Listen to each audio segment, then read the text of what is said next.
Doktor Karelus seděl nad svou rozřezanou cibulí a jeho pohled byl toulavý. Sám si uvědomoval, jak nepatrné detaily jeho života začínají mít nový význam, jak se zdá, že i obyčejná věc, jako je krájení cibule, může skrývat tajemství existence. A právě v tuto chvíli, když si jeho mysl byla plná otázek, se zjevila postava. Mefikarel. Stanula v místě, kde byl kdysi do dřevěné podlahy vyryt pětiúhelník. Opět si tu, Mefikarel? Zeptal se doktor. Karelus aniž by zvedl oči. Proč vlastně přicházíš? Protože v tobě stále spí nepoznané, doktor Karelusi.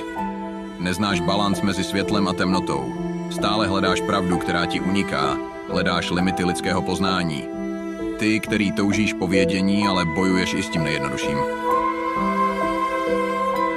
S cibulí. Mefikarel se posadil, jeho výraz byl nečitelný. Doktor Karelus se zhluboka nadechl, pohled mu spadl k cibuli. A co má tohle všechno společného s mým hledáním? Jsem vědec, ne kuchař.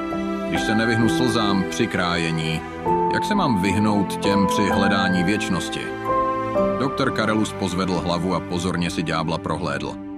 A co na tom, že neumím nakrájet cibuli? Jsem učenec, ne kuchař. A právě o tom to je, Karelusi. Odpověděl Mefikarel, jeho hlas hladil jako jemný vánek, který však nesl v sobě hrozbu. Ve všech těchto maličkostech, v každé slze a každém kroku na cestě poznání se nachází i stín, který tě tahá zpět, zatímco světlo tě tlačí vpřed. To je zákon světa. Dovol mi ti ukázat, jak se tomu vyhnout. Staň se mistrem nejen v poznání, ale i ve vládnutí temnotám. Mefikarel se usmál. Cibule je víc než jen pokrm. Cibule je pravda v mnoha vrstvách. Každá slza ti přiblíží její podstatu. Jak můžeš poznat svět, když ani takovou obyčejnou věc nezdoláš? Staň se, doktor. Karelusi, něčím víc než jen učenec.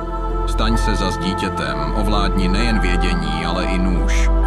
Ukaž, že nejsi jen velbloud a spokojíš se s cibulí v jednom kuse. Doktor Karelusovi se v očích zablesklo. Tak dobře, ukaž mi tedy, jak mistrně krájet cibuli. Ukáži ti něco více, ukáži, jak u toho nebrečet. Na co čekáme? Pojďme hned. Ne tak z hurta? Co z toho budu mít já? Nejdříve smlouva. Upíšem mi svou duší. Tvůj čas na zemi zkrátím a naplním ho cibulí. Nechtívají démoni duši bláhového? Není duše příliš velká cena za to, aby lidstvo mělo dost nakrájené cibule? Z tvého konání bude mít prospěch celé lidstvo. Přiblížíš následující pokolení blíže blaženosti. Pokrok něco stojí. Pokrok rovná se oběd nebo výjimečně lenost a náhoda. Ale chceš uzavírat sázky? Navíc až nadejde tvůj čas, budeš mít díky této smlouvě všechny prsty. Samozřejmě, že chci tvou duši. Tak to je. Přijít si pro tebe. Já hledám jen rovnováhu mezi světlem a temnotou, mezi nebe a peklem. Ty se staneš součástí tohoto balancu a i já v něm budu mít svůj podíl. Pokračoval. Když se doktor Karelus díval na dokonale nakrájenou cibuli, kterou mu démon ukazoval, uvědomil si, že i malé věci mají svůj význam. Tohle ho posunulo blíž k ideálu. Pravdě, že démoni neexistují jen proto, aby nás svedli, ale i proto, aby nám dali poznání. Alespoň si to v tu chvíli přál myslet. Doktor Karelus vzal pero, pečlivě podepsal smlouvu a podíval se ďáblovi do obličeje, který se na něj teď díval s uznalým pohledem. Podepsáno, nyní mi ukaž, jak krájet cibuli, jak krájet život.